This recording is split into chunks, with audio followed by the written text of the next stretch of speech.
I am Dr. Angel Wilson. I am originally from Oklahoma City, Oklahoma, and I graduated from K-State in 2004 with a master's degree in college student personnel at the time, but now the program is called College Student Development. My name is Fred Fuqua. I'm from Kansas City, Missouri, and I have a degree at Kansas State in architecture and design in 1974 and a master degree in regional and community planning in 1976. I'm Charita Vine. I am from Kansas City, Kansas, and I graduated from K-State in 2006 with a Bachelor of Science in Psychology with a minor in Leadership Studies. Lead the way. Well, as an undergrad, well, it's both. I just felt like the culture wasn't there, and to see a black student was a big deal. And in the floor I've lived in, all the black lived on one floor. It might have been five or six, but it wasn't much of a culture until I went to graduate school and regional and community planning. And there was five of us together, about four or five of us together. Me and, because we got in on the HUD grant, HUD scholarship. I enjoyed that interaction. But as far as the student, they was nice as a total. Total. Everybody was nice, but there's some things I really was distant from as far as opportunities and leaving K State, getting a job, and it just wasn't there as far as the inclusion, taking classes. But you had to be focused on getting a degree, and that's where I was at. That's where my focus was, getting a degree, no matter how folks thought about me. Okay. Dr. Wilson? So I was here as a graduate student, which is a different experience. I graduated from Oklahoma State University with my undergrad, so I already knew the Big 12 kind of rural or what grant college feel. And when I got here, I immediately got involved with the Black Student Union. I already had a lot of friends here who had attended school here, so I knew that it was going to be similar because the schools are a little bit similar. I was a graduate assistant in residence life, which is how I ended up coming to do my master's here. And I was in Moore Hall. At the time, it was called an ARLC, which is an assistant residence life coordinator. And yes, just like Mr. Fred is saying, the culture, yes, it's lacking. We're always, so at Big 12 schools across the country, black students are at 3%. That was even when I was in undergrad. It's still currently in 2019, 3%. Everybody hovers at 3 to 4% with their black student population.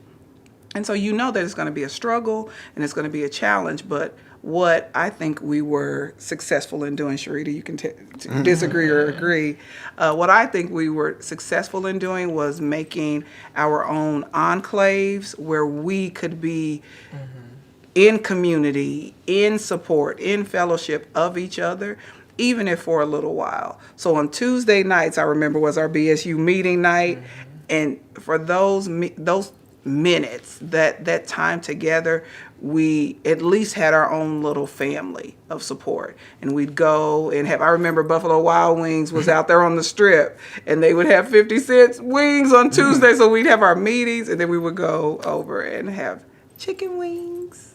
So, yeah. I had a great time at K-State, and I was always an active member of the Black Student Union, and I was here at the same time that Angel was, and I was an undergrad though. But I had fun times, and I have lived on and off campus, so I knew what it was like to experience both. So I did live in the dorm, and when I did take a little break from K-State, and then I came back, and when I came back, I lived off campus. So I enjoyed coming into the union and fellowshipping with the students, and I always made sure that I stayed connected to the Black Student Union. And Dr. Myra Gordon was very instrumental in keeping us connected with each other. I also did a study abroad to Africa with Dr. Gordon in 2006, and that was my final course at K-State, and it was absolutely wonderful. And that was one of the special times that I had. Oh, yeah. So, yeah. and I enjoyed being around Angel. She was very outspoken. I still am. And she still is, yes, she still is. And she made her own niche, and BSU, we definitely made our voices heard. And, you know, we wanted to be seen. There were some struggles with us being seen in 2004 when the Big 12 was here. That year. There was some struggles with that, with the collegiate and whatnot, and I was here during that time. And so the Black Student Union and the other, as well as the other multicultural organizations, they supported us during that difficult time because that impacted the entire diversity on the campus.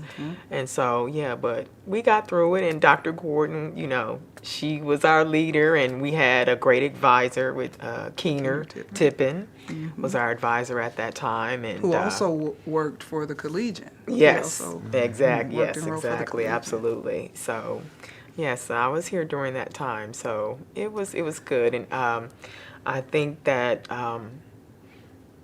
I was here during the time frame where, you know, it became, we really did assimilate. The early 2000s became where, you know, we became more assimilated and blended, and we felt more versus compared to the stories I've heard from Black students that were here in the 60s and 70s. They didn't feel as included. So, and I learned a lot of that from coming to the reunion every 2 years. You know, some of the older alumni would share their experiences with me, and I was like, wow. So, you know, it was definitely a different feel than what I experienced in the 2000s and the late 90s. So, yes. If I may, now I don't want to say that we assimilated, because that did not happen. Here's my issue with the term. I was comparing it to no, I know way exactly back what. No, when. I know exactly what you're Yes. talking about. So segregation or self-seclusion, right? Those are two different things. With self-segregation or self-separation or assimilation, I personally don't like the term assimilation because it implies that you have to give up something that is yourself to be able to fit in. And I know we didn't do that. No, we did not do that. We No. did not do that. No, we did Hello? not do that. So, but I agree with what you're saying and what Mr. Fred said. So because we made these enclaves, these families, because that was important to us. So when we started small, like you said, y'all were all on the same floor. It was a handful of you. So what we did was made sure as time passed that we progressed. We weren't just on one floor. We were in every residence hall. We were involved all over campus, even if that meant, okay, well, can we just get one over here? Okay, well, we need one in global studies. We need one in engineering. We need one. Like, that is how you create an inclusive environment. And I remember us talking about how important it was that we did not lose ourselves, lose our identity in those times, because that's all we had was each other as a family.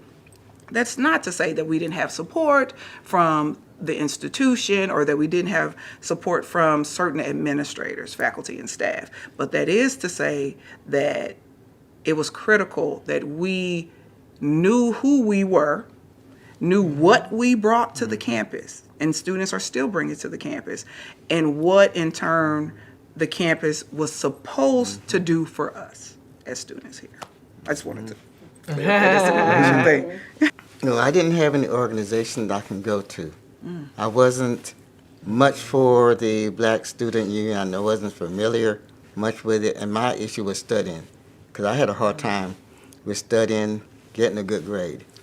So that I didn't have time to go to any extracurricular activities. Architecture was a hard field of study. Every time you had to stay up all night and work on designs. And that was, I know in order to make it, you had to stay up at least one night all night. So, I mean, Wow. so my culture was hearing these blaring noises at Haymaker Hall going on 24 hours a day. And sometimes we even included, they included me in playing tennis. And I had some, I couldn't make black friends much as an undergraduate. So at white folks I dealt with, played tennis. And one guy was, we played tennis. And I met some Christian friends called the Navigators. I was with them on a Sunday night. That was my community on Sunday. I went to church Sunday morning and played, but my excitement was on Sunday night when the Navigators met. And when I got married at first, and one of them helped, they lent me their car, and let me find an apartment. So that was really about as good to me as anybody. They took me out to Christian meeting out of town, paid my way. And all the other than that, it would have been really a worse experience. But I had one professor who really helped me along. We was designing home for the elderly, and I did better on the design. And I could have dropped out of K-State or gave up, but he gave me a second chance to do better. So I interviewed a black elderly person from the church I was going to in Manhattan, Mount Zion, Church of God in Christ, and he he really gave me his life experience, and I did a lot better, and that progressed me on to meet a professor who ended up being my major professor, Ray Weisenberger, and he helped me to finish my bachelor degree in architecture, and I focused on urban design. Then the professor, Torty, he was handing out graduate degrees in regional community planning. I was walking around campus. So I took it because Hus was funding it. So they paid for your room and board, books, everything. And you got a stipend about whether you worked or not. You got at least $300 a month, whether you worked or not. That's a blessing right there. So it kept me in college. I stayed at Jardine. And I got on. So it really, so those experiences there really helped me to get through.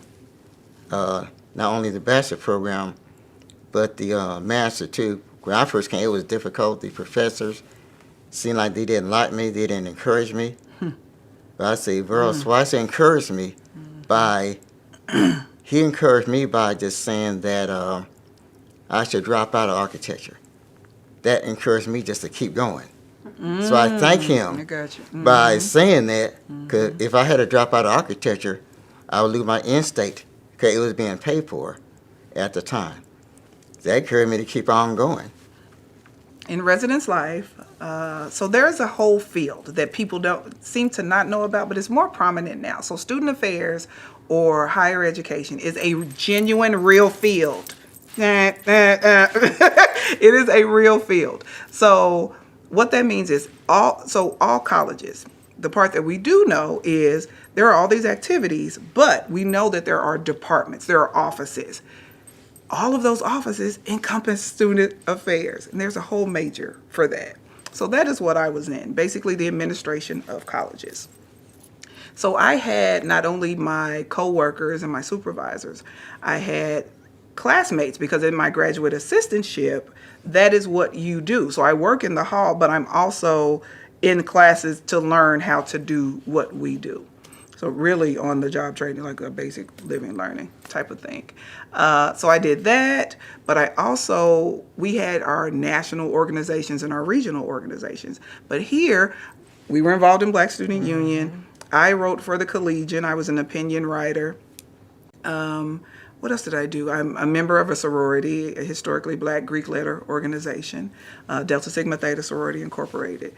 And so I was very involved in all of those things. Now, as a graduate student, I was also an anomaly for our Black Student Union, because when I say I was involved, I was involved. I had an officer position and everything. And I remember undergrads asking me, okay, well, wait, aren't you in graduate school? Why are you doing these things with us? And I explained to them, this is my family. This is where we find community. I was very active in my undergrad. This is just what I do. right?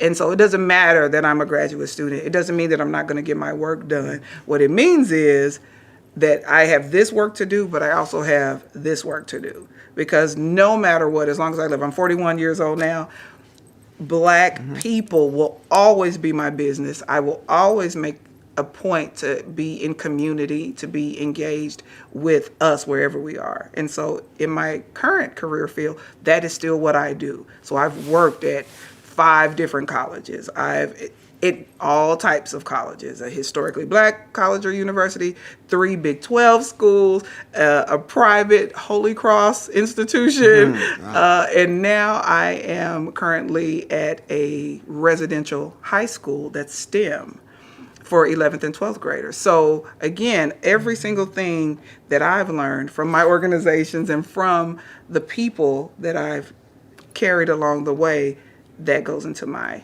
career. So Organizations, I would say the Black Student Union. And when I lived in the dorm, I had an RA that became my best friend, still is my best friend now. One of my closest friends now. 2 actually. And people, Dr. Myra Gordon, Verl Schweitzer also. the McGowans. And yes, the and the McGowans. Archers. Yes, Dr. Juanita McGowan. I saw her as a go-to also, as well as her she husband. And yes, those are the organizations that, those are the people and organizations that I sought out, and I was always active in BSU. So definitely. And I'm glad about that. I'm glad about that. A lot of those connections that I made back then, I'm still in touch with a lot of those people. I still see Dr. Gordon. I still talk to her quite often. Outside of the reunion, I still talk to her quite often. And she's just a wonderful mentor.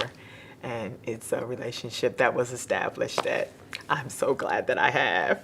And as well as the students too. And with my study abroad to Africa, I'm still connected with most of them that went on that particular trip when I did a study abroad. And I think that's something that everybody should experience, do a study abroad. Even if it's not to where I went, I think that enhances the college experience also to do a study abroad. So I definitely think that's an experience that one should at least consider having. Well, I didn't see it, the importance to come that together until about 2 years ago. And I've been out of college for about 40 years now. I really didn't see the need to. I left disappointed. I didn't get the job, didn't get the career I wanted. So I did come back to visit. I brought my kids here to open house and like that. I brought them to football games when they was growing up. But as far as she said, but I guess the issue is now is I just as far as going to college itself, I would come now. I came 2 years ago, You're and gonna keep coming back, you think? well, I'll try. One reason I didn't come before, because it was too expensive. So and then one thing it was Myra Gordon. She came to Kansas City to a couple of events, and I went there, and that sort of got me interested. So it really brought me back to the point where blacks are important as far as being together. So then I finally came 2 years ago. I said, I need to just come anyway. That's right. I mean, you're getting not only older, but old. And so I saw, and then this year when I brought my grandkid down to sophomore only, I came out here, I saw Jessica, and she told me about the reunion. So I'm going to go ahead and come. That's right. So I went ahead, and as soon as it came, I registered, and I brought my wife with me this time. She sort of wanted to come, and she really interested and will hardly support the effort. So I'm really glad to having it, to do a reunion. And it's really important because not too many come. It's not that many anyway. So I really Although I've been coming in to visit, I feel the inclusion again. Although I didn't gotten everything I wanted when I came here, I'm just happy to know that there are some folks who really want to talk to you. And I didn't get that at K-State, except for a few people. Okay. Yeah, I've come every reunion, almost every reunion since I graduated. So I've come to every reunion except I didn't come in 2015 because my mother was ill. But yeah, because I moved away from Manhattan in 2006 after I finished. I moved back to Kansas City, and so yeah, I enjoy coming back. And Dr. Gordon was still here, so that was a draw. And yeah, and a lot of the students that I was in school with, they tended to come. It was a way for me to connect with them and see them again. So I did. I enjoyed the reunion because I get to see people I haven't seen in a couple years. So it's always a wonderful time. And Jessica Elmore, she puts on a wonderful production every single time. And yeah, I love it. I love it, love it, love it. This is my first time back since I left, graduated.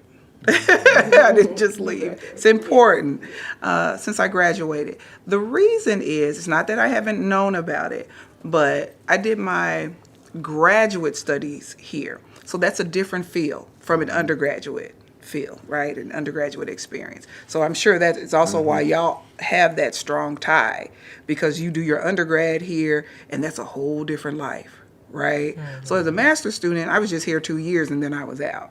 But I was here long enough to create relationships, to develop connections with people that I still have to this day. Again, I would be remiss if I did not mention my colleagues that I worked with in housing, who were also my classmates. And one of my mentors, who is still my mentor today, is Dr. Beata Stoney. She goes by B. Stoney. And she is still my mentor. I'm actually going to meet her after this. But she was instrumental in reminding me, again, why I was here, who was here to help me, what I was sent here to do. And so why I think it's important that Black alumni return is because it's twofold. One, I believe in Sankofa, which is you return things to how they were given to you, or return and fetch it. So I believe in that, reciprocity. But I also think, so one of my life's mottos is a Yoruba quote, actually. It is, if we stand tall, it's because we stand on the backs of those who came before us. And that's been my life's quote since I was in undergrad. And it's important for students to not only see that there were people, number one, you're not the first and you won't be the last. That's the great thing. And number two, there were people who paved the way for you in whatever kind of incremental ways. Everybody is not going to be, I think sometimes we get this wrong. So every single student isn't meant to be, oh, well, that's the Dr. Martin Luther King of this school. Oh, that is the Rosa Parks. That's not every person's journey, right? See, like he's like, no, not me. That's not every person's journey. But every person has a fingerprint that needs to be kind of highlighted to say, I was here, I mattered, I did this, you can do it too. It doesn't mean it has to be 100% perfect. It means that you did something, you started something, you finished something.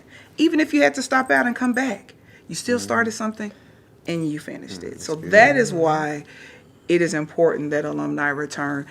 I wouldn't have even met Mr. Fred. And it's important that I know you because we're related. Even though we weren't in the same major, we are related. Because your experiences helped you and your perseverance, it taps into us. And so that is my reminder always. I work with students, that's my job. So I'm always, quoting things. That's how I talk. But it's important that we realize that we're all a part of this interwoven fabric, that the more of us that it gets, so as years pass, the tighter that we will be, because it's just a reflection of what we've done. Yeah, and also a draw that pulled me into coming to the reunion is that when I was an undergrad, whenever the reunion was held and those previous students, that were here in the 70s would come, I was one of the hosts of the Right, the event, student host. helping, helping with that. And so that connected me to, okay, Yeah. so when I graduate, I'm supposed to come back. Exactly. And so It that becomes helped me. normalized. Right, that right. This is what Nice. you do. Yeah. You go through this thing. Absolutely. But you also pay that back. We have a Yes. responsibility to pay it back. We have a responsibility Right. to you to pay it back. We have a responsibility to them out there to pay it back. Right, That's yeah. what we have to do. Yeah, because I remember one reunion, I think it was the last reunion, somebody pulled out a picture from the reunion that was held, I believe it was in 2004. And I was in the picture with the previous students, and I was still an undergrad at the time. And I said, okay, I remember that reunion. And so I was like, oh, okay. So I think that was instrumental in me coming back, because I remembered, what it was like to see those former students, and then they see me now, and they're like, okay, you were undergrad when we first met you, and I see you're coming back. So it's good to keep that connection going. Yes, definitely. And we are K-State K-State Black Black Alumni. Alumni.